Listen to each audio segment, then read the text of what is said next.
A room full of wealthy executives burst into laughter as a tired grocery delivery driver struggled to push a cart through the polished marble lobby. Someone quietly recorded him on a phone while another joked that even the security cameras looked embarrassed for him. No one noticed that the little girl standing beside him kept squeezing his hand because she had seen those same cruel looks before. No one imagined that before the afternoon was over, the man they mocked would place his trembling hands on the shoulders of a billionaire CEO who had not stood on his own feet in 17 years, and what happened next would leave every witness in stunned silence, many of them unable to hold back tears. If you believe kindness always matters, that forgiveness is stronger than revenge, and that hope can change lives, please take a moment to like this video, leave a thoughtful comment, share it with someone who needs encouragement today, and subscribe to our channel so you can continue this journey with our community. Garrett Holloway had never imagined that delivering groceries would become the way he kept his family alive. Years earlier he had worked as a respected rehabilitation specialist whose unique methods had helped accident victims recover mobility after doctors had nearly given up. His greatest pride had never been awards or certificates hanging on a wall. It had been watching frightened patients take their first independent steps while their families cried with joy. Then life changed in ways no amount of education could prepare him for. His wife, Meredith, developed a rare heart condition that progressed with terrifying speed. Every dollar Garrett earned disappeared into treatments that could only slow the illness. By the time she passed away, the savings were gone, the clinic where he worked had closed after financial troubles, and he was left raising their 8-year-old daughter, Elodie, alone. Bills arrived faster than job offers, and eventually the only work he could find quickly was delivering groceries throughout the city. Garrett never complained in front of Elodie. Every morning before the sun climbed high into the bright blue sky, he packed healthy snacks for her, helped with school assignments, and reminded her that difficult seasons never lasted forever. She believed him because he smiled even when she noticed him quietly repairing worn-out shoes with glue instead of buying new ones. He taught her that dignity came from character rather than appearance. Whenever customers ignored him or treated him like he was invisible, Garrett simply thanked them and wished them a wonderful day. Elodie often wondered how someone could remain so gentle after losing so much, but she slowly realized that grief had not stolen her father's kindness. It had deepened it. One sunny afternoon a luxury grocery order appeared on Garrett's delivery app. The address belonged to the headquarters of Ardent Innovations, one of the largest medical technology companies in the country. Employees whispered that its founder and CEO, Cedric Rowan, had not walked since a devastating helicopter accident 17 years earlier. Despite building an empire from a wheelchair, Cedric had become increasingly isolated. He trusted almost no one outside a small circle of assistants and physicians. Rumors claimed he had spent millions on specialists from around the world, each leaving with impressive credentials but disappointing results. Garrett arrived carrying several heavy bags while Elodie accompanied him because school had ended early for a daytime community event. The polished lobby reflected sunlight pouring through enormous glass windows. Expensively dressed employees glanced at Garrett's faded uniform and immediately assumed they knew everything about him. One executive laughed loudly after noticing a patched sleeve on Garrett's jacket. Another sarcastically suggested that the grocery company should offer fashion lessons with every delivery. A receptionist smirked while pretending not to notice that Elodie had heard every word. Garrett quietly focused on organizing the bags, refusing to answer cruelty with anger. As Garrett bent to lift a crate, one bag slipped, sending fresh fruit rolling across the gleaming floor. The laughter became louder. Elodie rushed to gather apples while fighting back tears. Garrett knelt beside her, smiling gently as though nothing embarrassing had happened. He whispered that fruit could be picked up, but kindness was much harder to recover once it had been dropped. His calmness confused the people who expected humiliation or outrage. High above the lobby, Cedric Rowan watched through the transparent walls of his executive office. Years in a wheelchair had sharpened his ability to study people.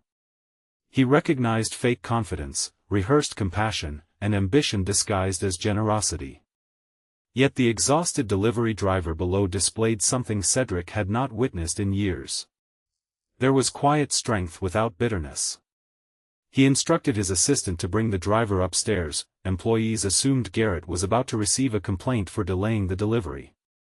Instead, he found himself entering a bright office overlooking the entire city. Cedric sat beside enormous windows with sunlight filling every corner of the room. His expensive wheelchair stood in striking contrast to Garrett's worn shoes.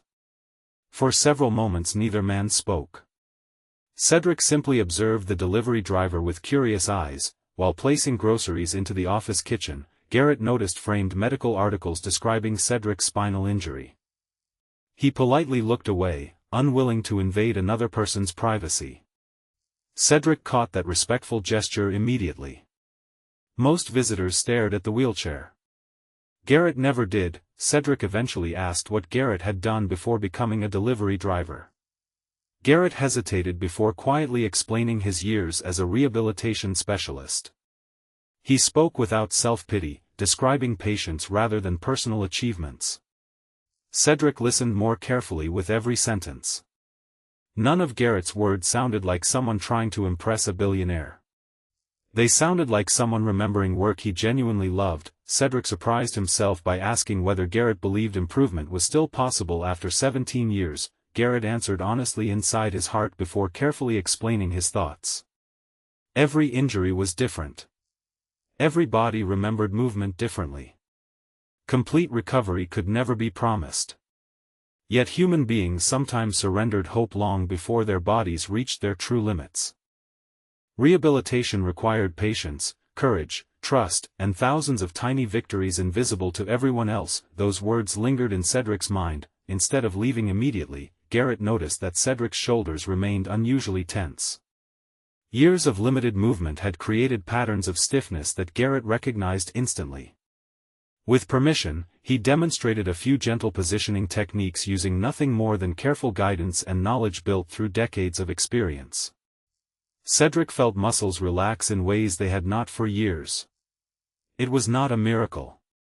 It was understanding. Curiosity replaced skepticism.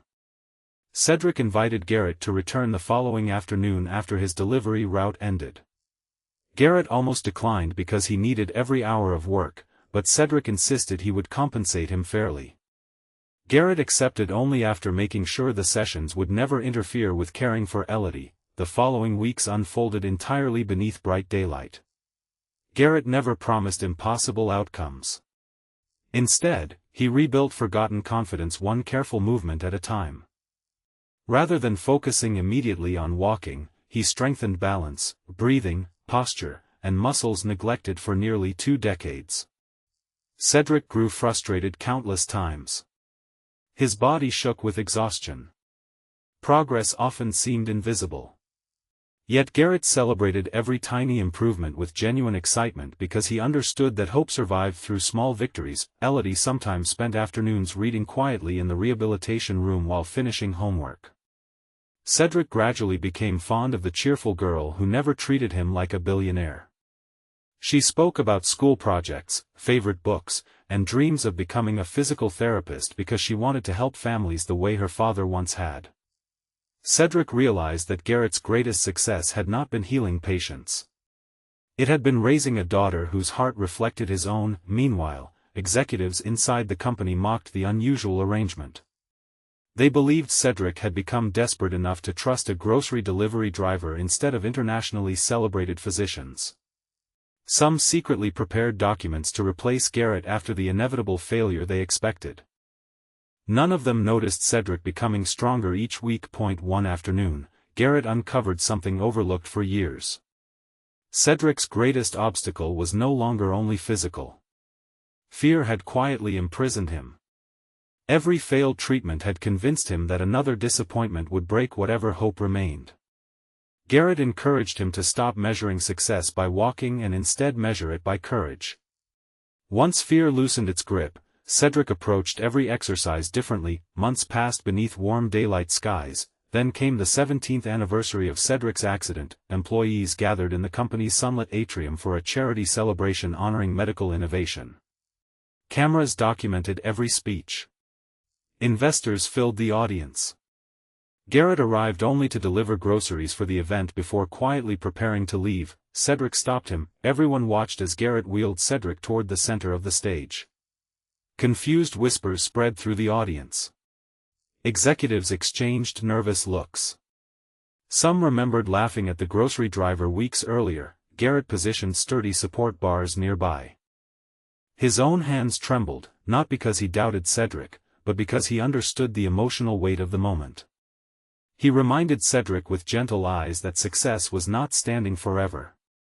Success was refusing to surrender. For several long seconds nothing happened, then Cedric leaned forward. Muscles that had remained silent for 17 years responded. His legs shook violently. The room became perfectly still, with Garrett supporting him only enough to maintain balance. Cedric slowly pushed upward. His knees straightened, his shoulders rose. For the first time in 17 years, Cedric Rowan stood.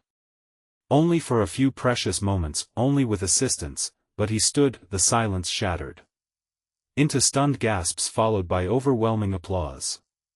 Some employees openly cried. Others lowered their heads in shame as memories of mocking the grocery driver flooded back. Cameras captured not merely a man standing but hope returning after nearly 2 decades. Cedric eventually settled back into his wheelchair, exhausted yet smiling through tears. He later admitted that standing had lasted less than a minute, but those seconds had restored something far greater than physical movement. They had restored belief. The story spread across newspapers and television interviews, yet Garrett refused every offer to become an overnight celebrity. He insisted that recovery belonged to Cedric's determination rather than his own hands. Humility only made people admire him more. Cedric quietly investigated Garrett's past and discovered the heartbreaking sacrifices hidden behind the faded delivery uniform. He learned about Meredith's illness, the lost clinic, unpaid debts, and countless opportunities Garrett had declined because raising Elodie always came first. Cedric also discovered former patients who still credited Garrett with changing their lives years after treatment had ended. Several weeks later, during another bright afternoon gathering, Cedric invited every employee into the company auditorium. Garrett believed he had simply been asked to deliver another grocery order. Instead, Cedric announced that Ardent Innovations was opening a state-of-the-art rehabilitation center dedicated to patients who could not afford advanced care. The center would carry Meredith Holloway's name in honor of the woman whose memory had inspired Garrett to keep serving others despite unimaginable loss. Garrett would become its director, leading a team committed to restoring dignity as much as mobility. The audience rose in thunderous applause. Many of the employees who had laughed in the lobby approached Garrett afterward with sincere regret. They admitted judging him by his uniform instead of his character. Garrett accepted every apology with quiet grace because resentment had never been part of the life he wanted Elodie to inherit. He believed forgiveness freed both the one who received it and the one who offered it. Months later the rehabilitation center welcomed its first patients. Sunlight streamed through wide windows where children practiced their first steps after injuries, grandparents regained confidence after surgeries, and families celebrated milestones that once seemed impossible. Elodie often volunteered after school, encouraging frightened patients with the same warmth her father had always shown her. Cedric continued improving through disciplined therapy, achieving distances he had once believed impossible. Every step reminded him that hope rarely arrives all at once. It grows one determined movement at a time. Garrett never forgot the afternoon strangers laughed while fruit rolled across a polished floor. Looking back, he realized those moments of humiliation had become the doorway to a future he never could have planned. The people who mocked him had seen only a grocery delivery driver. They had completely missed the healer, the devoted father, the grieving husband, and the extraordinary human being hidden beneath ordinary clothes. Before this story ends, I'd love to hear from you. Please leave a meaningful comment sharing the lesson that touched your heart the most, or tell us about a moment when kindness changed your own life. If this story touched your heart, please like this video, leave a meaningful comment, share it with someone who needs hope today, and subscribe to our channel so you never miss another emotional journey. As Garrett watched Elodie laughing with recovering patients beneath the warm afternoon sunlight, he finally understood that life had never taken away his purpose. It had simply led him to a place where his greatest gift could reach even more people. The world often measures worth by wealth, titles, or appearances, but the greatest miracles begin in hearts that choose compassion when no one is watching. Long after applause fades and headlines disappear, kindness continues walking forward, changing lives one person at a time, proving that hope is never truly paralyzed as long as someone is willing to believe.